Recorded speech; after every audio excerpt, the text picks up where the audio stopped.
Hello दोस्तों, नमस्कार। Good morning. मैं राकेश कुमावत स्वागत करता हूं आपका आपके पसंदीदा लोकप्रिय एजुकेशन चैनल आर के बायोलॉजी क्लासेज सीकर में, जहां आज अपन चर्चा करेंगे रीट सी टेट जो एग्ज़ाम है 2020 उसमें सब्जेक्ट साइंस का मॉडल पेपर थर्ड अपलोड कर रहा हूं।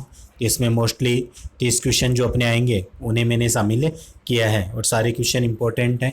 आपको फ़ायदा होगा, वीडियो को अंत तक देखिए और अच्छा लगे तो लाइक शेयर कमेंट ज़रूर कीजिए। इससे पहले मैंने मॉडल पेपर और भी अपलोड किए हैं, तो अगर आपने वह नहीं देखे हैं तो चैनल की प्लेलिस्ट में जाकर देख सकते हो या वीडियो की डिस्क्रिप्शन में भी मैंने उनका लिंक दिया है, वहाँ पर भी आप उन्हें देख सकते हो। तो देखिए आज का जो वीडियो है वह शुरू करते हैं। वीडियो को लाइक कर दीजिए और जो पहली बार चैनल पर आया हुआ चैनल को सब्सक्राइब ज़रूर कर लीजिए। ये देखिए फर्स्ट क्वेश्चन अपने दे रखा है स्क्रीन पर कि दी गई आकृति में, जो एक आकृति यहाँ पर अपने को डायग्राम में दिखाई गई है, एक आकृति कि दी गई आकृति में ताप टी, समय टी का आलेख दर्शाया गया है। यानी कि ताप को तो कैपिटल टी से और समय को स्मॉल टी से दर्शाया गया है। जब नेप्थेलिन के एक टुकड़े को तापित करना प्रारंभ किया जाता है तो वक्र के प्लेटो या स्थिरांक पर ताप टी क्या सूचित करता है। काफ़ी अच्छा क्वेश्चन है। तो यहाँ पर ऑप्शन देखिए इसके, फिर ऑप्शन देखते हैं अपन। नेप्थेलिन का क्वथनांक फर्स्ट, सेकंड नेप्थेलिन का हिमांक, थर्ड देर का नेप्थेलिन का गलनांक और चौथा ऑप्शन है वह तापमान जिस पर तापित किए जाने पर नेप्थेलिन में एक रासायनिक परिवर्तन होता है। तो इसका सही ऑप्शन क्या होगा, वह क्या सूचित करता है, तो वह नेप्थेलिन का जो गलनांक होता है उसे सूचित किया जाता है। थर्ड ऑप्शन जो देखेंगे अपन वह बिल्कुल सही होगा इस क्वेश्चन का। अगला क्वेश्चन देखिए, बारूद में गंधक की उपस्थिति, बारूद में जो गंधक की उपस्थिति होती है उसे बताना है। तो वह क्या करती है, ज्वलन ताप को घटाती है, ज्वलन ताप को घटाती है, अंतिम ताप को बढ़ाती है, बारूद की विस्फोटकता को बढ़ाती है या उस पाउडर को धूमहीन बनाती है। तो चारों ऑप्शन में से अपन देखेंगे कि बारूद में गंधक की जो उपस्थिति होती है ना, वह हमेशा ज्वलन ताप को क्या करती है, घटाने का कार्य करती है। फर्स्ट ऑप्शन बिल्कुल सही होगा। अगला क्वेश्चन देखिए, पेनिसिलिन को किससे प्राप्त किया जाता है। काफ़ी इम्पोर्टेंट और इजी क्वेश्चन है, और इजी क्वेश्चन जितना होता है उतना ही हार्ड तो नहीं कह सकते, लेकिन गलत होने की संभावना रहती है, क्योंकि अपने को आता है तो अपन खुश हो जाते हैं और जल्दी से कोई सा भी टिक कर देते हैं। इसलिए इजी क्वेश्चन को कम से कम 3 या 4 बार ज़रूर पढ़ना चाहिए। तो देखिए पेनिसिलिन जो होता है उसको किससे प्राप्त करते हैं, ऑप्शन कवक, वायरस, माइकोप्लाज्मा और जीवाणु। तो इसे अपने को पता है किससे प्राप्त करते हैं, कवक से प्राप्त करते हैं। पेनिसिलियम कवक जो आता है उससे इसे प्राप्त किया जाता है। अगला क्वेश्चन देखिए, LiCl, BeCl2, BCl3 तथा CCl4 में सहसंयोजक बंध अभिलक्षण का क्रम अपने को बताना है। तो इस क्रम में अपन देखेंगे कि सहसंयोजक बंध अभिलक्षण का क्रम तो पहले LiCl होता है, फिर उससे ज़्यादा देखें तो BeCl2, फिर BCl, यानी कि बिल्कुल अपन देखेंगे कि एक क्रम के अंदर इन्हें संयोजित किया गया है। सेकंड ऑप्शन अपना क्या आएगा, इसमें सही आएगा। सहसंयोजक बंध अभिलक्षण का क्रम जो दे रखा है वह यहाँ पर अपन देख रहे हैं बढ़ते क्रम में सबसे कम LiCl का, फिर BCl2 का ज़्यादा, फिर उससे ज़्यादा BCl3 का, फिर उससे ज़्यादा CCl4 का होता है। तो सेकंड ऑप्शन सही होगा। अगला क्वेश्चन देखिए, जब किसी धातु को गर्म किया जाता है ना तो इलेक्ट्रॉन ऊर्जा अवशोषित कर लेते हैं। किसी धातु को अपन गर्म करते हैं तो इलेक्ट्रॉन ऊर्जा को अवशोषित कर लेते हैं और उच्चतर ऊर्जा स्थिति की ओर छलांग लगाते हैं और प्रकाश का उत्सर्जन करते हैं, जिसे हम किस में देख सकते हैं।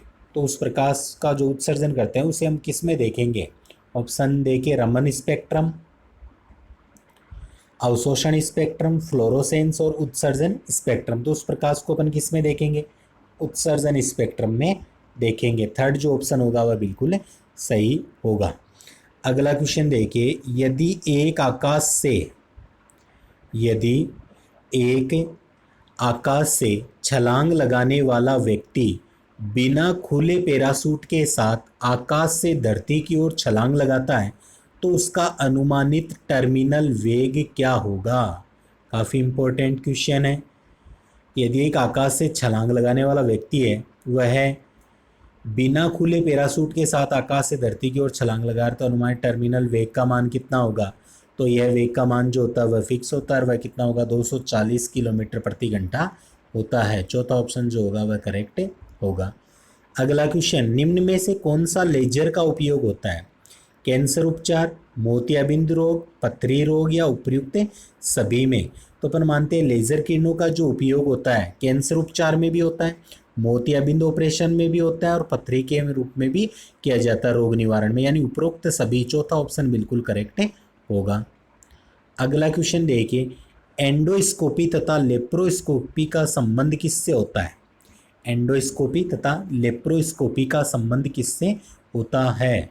तो ऑप्शन देखिए इसके, एक्सरे, सीटी स्कैन, अल्ट्रासोनोग्राफी और शल्य चिकित्सा। तो एंडोस्कोपी और लेप्रोस्कोपी का जो संबंध माना जाता है वो होता है ऑपरेशन क्रिया यानी कि शल्य चिकित्सा से होता है। चौथा ऑप्शन सही होगा। अगला क्वेश्चन देखिए, जिन अवश्रव्य तरंगे किसे कहते हैं। अवश्रव्य तरंगे किसे कहते हैं। तो जिनकी आवृत्ति 20 हर्ट्ज से कम होती है, या जिनकी आवृत्ति 20 से 20,000 हर्ट्ज के बीच होती है, या जिनकी आवृत्ति 20,000 हर्ट्ज से कम होती है, या इनमें से कोई नहीं। तो चारों ऑप्शन की बात करते हैं तो अवश्रव्य तरंगे वे होती है जिनकी आवृत्ति 20 हर्ट्ज से क्या होती है, कम होती है, यानी फर्स्ट ऑप्शन सही होगा। अगला क्वेश्चन देखिए, निम्न में से परावर्तन के नियम सत्य है। तो केवल उत्तल दर्पण के लिए, केवल अवतल दर्पण के लिए, केवल समतल दर्पण के लिए, या सभी परावर्तक सतह के लिए। तो जो परावर्तन के जो नियम होते हैं ना, वह सभी परावर्तक सतह के लिए क्या होते हैं, सत्य माने गए हैं। चौथा ऑप्शन बिल्कुल सही है। अगला क्वेश्चन देखिए, रेडियो एक्टिव क्षय पृथ्वी के लिए उष्मा का आंतरिक स्रोत देता है। यह किस प्रकार के सेल के निर्माण में सहायक होती है। सेल यानी चट्टान। तो यहाँ पर ऑप्शन देखिए, आगन्य, अवसादी, कायांतरित या सभी। तो यहाँ पर अपन कहेंगे कि रेडियो एक्टिव क्षय पृथ्वी के लिए उष्मा का आंतरिक स्रोत तो देता है, तो यह क्या होता है, आगन्य, अवसादी और कायांतरित तीनों प्रकार की सेल के निर्माण में सहायक होती है, यानी सभी ऑप्शन अपना सही होगा। चौथा करेक्ट। अगला क्वेश्चन देखिए कि डायग्राम दे रखा है, फिर डायग्राम देकर यहाँ पर क्वेश्चन पूछा गया है। ये लीजिए डायग्राम के साथ में क्वेश्चन पढ़ लेते हैं कि ऊपर दिए गए आलेख में एक कण की गति को विस्थापित अक्ष और समय t के साथ खींची गई एक सरल रेखा से प्रदर्शित किया गया। निम्नलिखित में से कौन सा कथन सही है। कथन की अपने को पहचान करनी है डायग्राम को देखते हुए। कण का वेग एक समान है, नहीं है, तो ये कथन है, इसमें अपन मानेंगे कथन क्या है, असत्य है। इसके अंदर कण का जो वेग है वह समान नहीं है। ये लीजिए, फिर सेकंड ऑप्शन दे रखा है कि चाल असमान है और कण एक सरल रेखा पथ पर गतिमान है। ये भी गलत बात है। चाल एक समान और कण एक वृत्ताकार पथ पर गतिमान है, ये भी गलत है।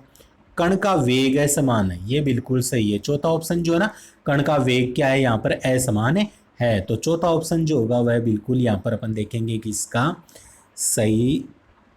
एक मिनट देखिए, क्वेश्चन दोबारा एक मिनट देखना पड़ेगा, मेरे को थोड़ा डाउट लग रहा है इस क्वेश्चन के अंदर।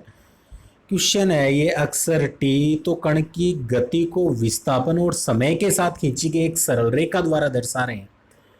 एक कथन सत्य है, कौन सा एक कथन सत्य है, सत्य कथन बताना है अपने को।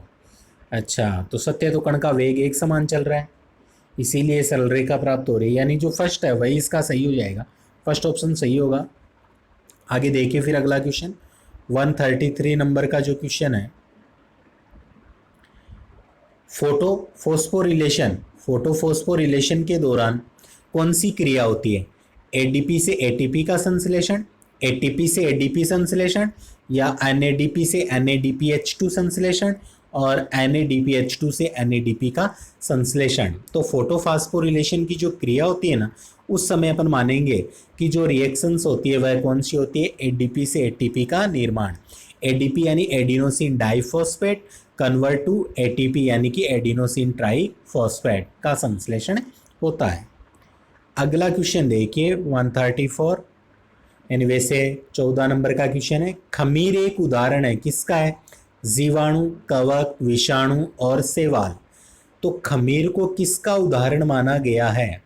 खमीर को उदाहरण माना गया है एक कवक का। कवक होता है, सेकंड ऑप्शन सही है। CA3PO4 की जल में विलेयता अक्स मोल प्रति लीटर है, तो इसका विलेयता गुणनफल क्या होगा? तो देखिए 64 अक्स की पावर 5, 6 अक्स की पावर 4, 36 अक्स की पावर 4 और 108 अक्स की पावर 5। तो विलेयता का जो गुणनफल यहाँ पर होगा वह होगा अपने चौथा ऑप्शन 108 की पावर 5 होगा। अगला क्वेश्चन देखिए फिर।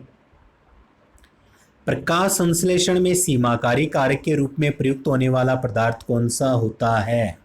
तो वो होता है कार्बन डाइऑक्साइड। फर्स्ट ऑप्शन सही होगा, ये अपने को सबको पता है। फिर अगला क्वेश्चन देखिए। निम्नलिखित में से कौन सा फाइल नाम एक्सटेंशन इंगित करता है कि फाइल किसी अन्य फाइल की बैकअप कॉपी है? तो ये कौन बताता है? Option first .txt, .com, .base, .back। तो ये बताने का कार्य करता है .back। चौथा ऑप्शन है सही होगा इसमें। अगला क्वेश्चन देखिए। कॉलम फर्स्ट के शब्दों पुष्पक्रम का प्रकार को कॉलम सेकंड में दिए गए उनके उदाहरण से सुमेलित कीजिए तथा सही विकल्प का चुनाव भी करना है।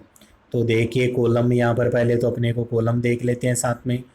कॉलम फर्स्ट में साइएथियम, उसके सामने कैंडिडप, चक्रिक, फाइकस जाति, हाइपेंथोडियम, साल्विया और समसिक है यूफोरबिया। तो अपने को आपस में इनका क्या करना है?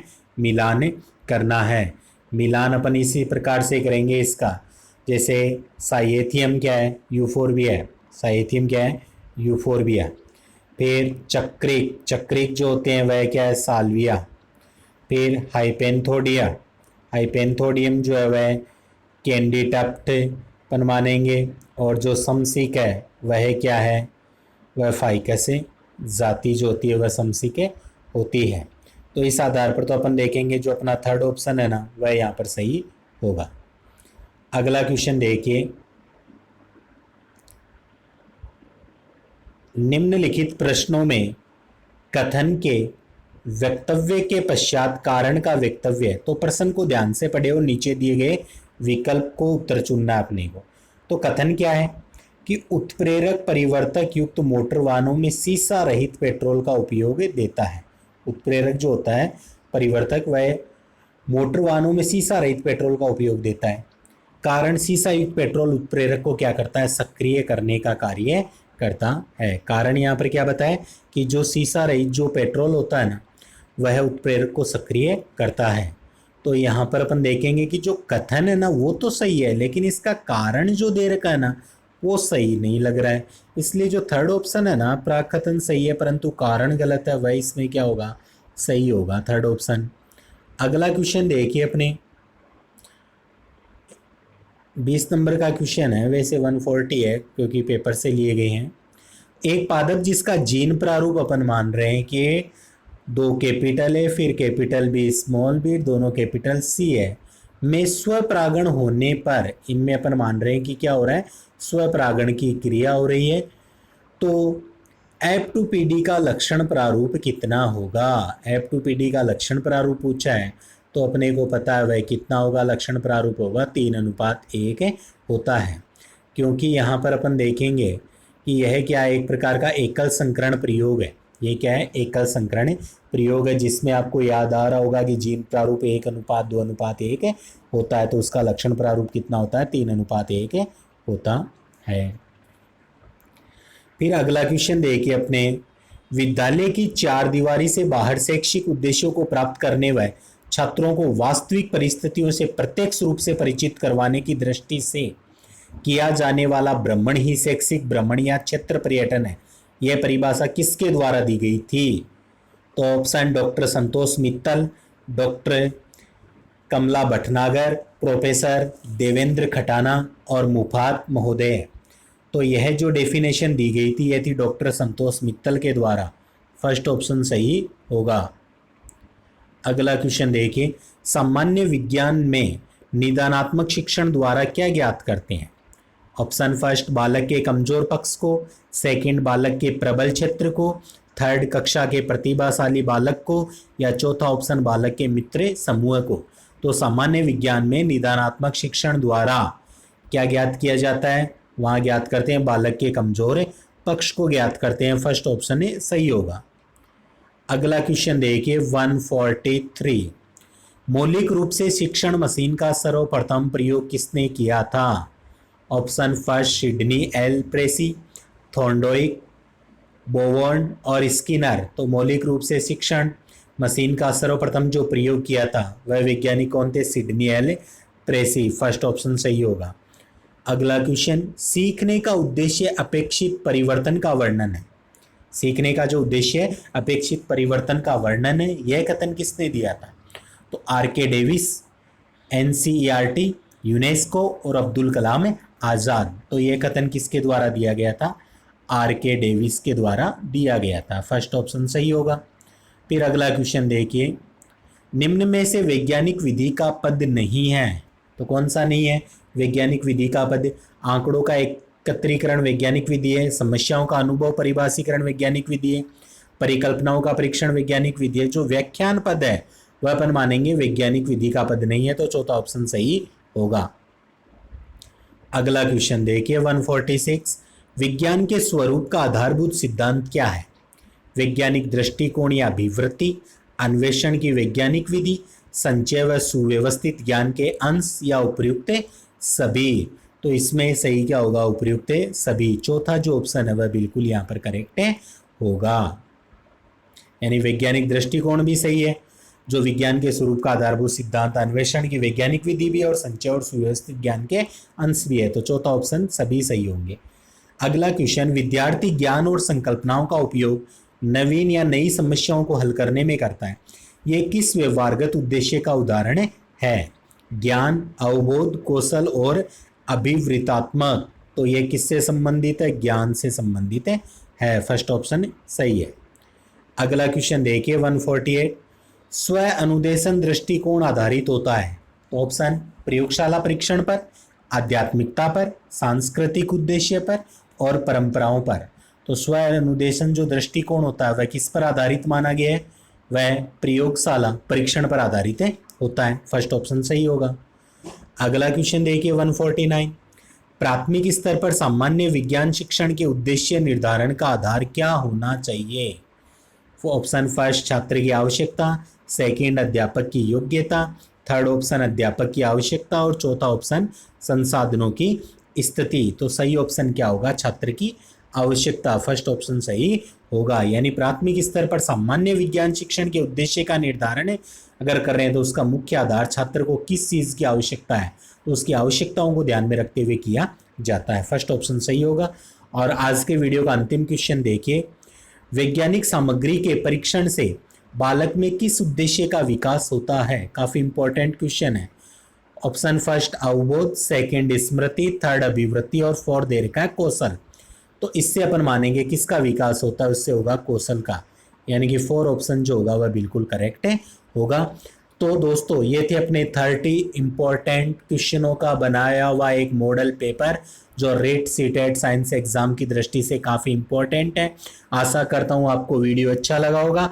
अगर वीडियो अच्छा लगा हो तो वीडियो को लाइक कर दीजिए और ज़्यादा से ज़्यादा शेयर कमेंट्स भी आपको ज़रूर करना है इस वीडियो को। और जो चैनल पर पहली बार आए वह चैनल को सब्सक्राइब ज़रूर कर लीजिए। वीडियो देखने के लिए आप सभी का धन्यवाद। मिलते हैं अगले वीडियो में एक नए टॉपिक के साथ। तब तक के लिए इंतज़ार कीजिए। जय हिंद, जय भारत, नमस्कार।